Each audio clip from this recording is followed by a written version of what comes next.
আমি শোয়া রাখছি ওই 4-8টার সময় মনে দেয় যে নিচে ওইখানে পড়ে রয়েছে। কিন্তু আমি ঘুমাইছি, আমি টের পাইনি। জঘন্য কাজ যে কাছে ছিল সেই করছে বনাই।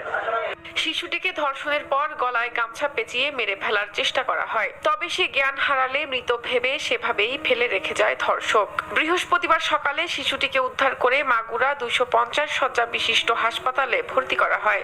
ভিশনের ফুলঝুরি মেগা অফারে ফ্রিজ কিনলেই পাচ্ছেন 16 পিসের আকর্ষণীয় গিফট বক্স একদম ফ্রি।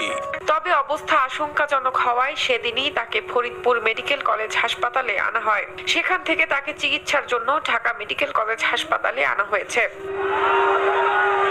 এই ঘটনায় ধর্ষক ও তার বাবাকে আটক করে পুলিশ। তাদের উপযুক্ত বিচারের দাবিতে শুক্রবার দুপুরে মাগুরা সদর থানার সামনে বিক্ষোভ মিছিল করে মুসল্লিরা। এর আগে শহরের ভাইনার মোড়ে তারা সমাবেশ করে। সমাবেশ থেকে বিচারিক দুর্বলতার সুযোগ নিয়ে অপরাধীদের পার পাওয়ার প্রবণতা বন্ধের দাবি জানানো হয়।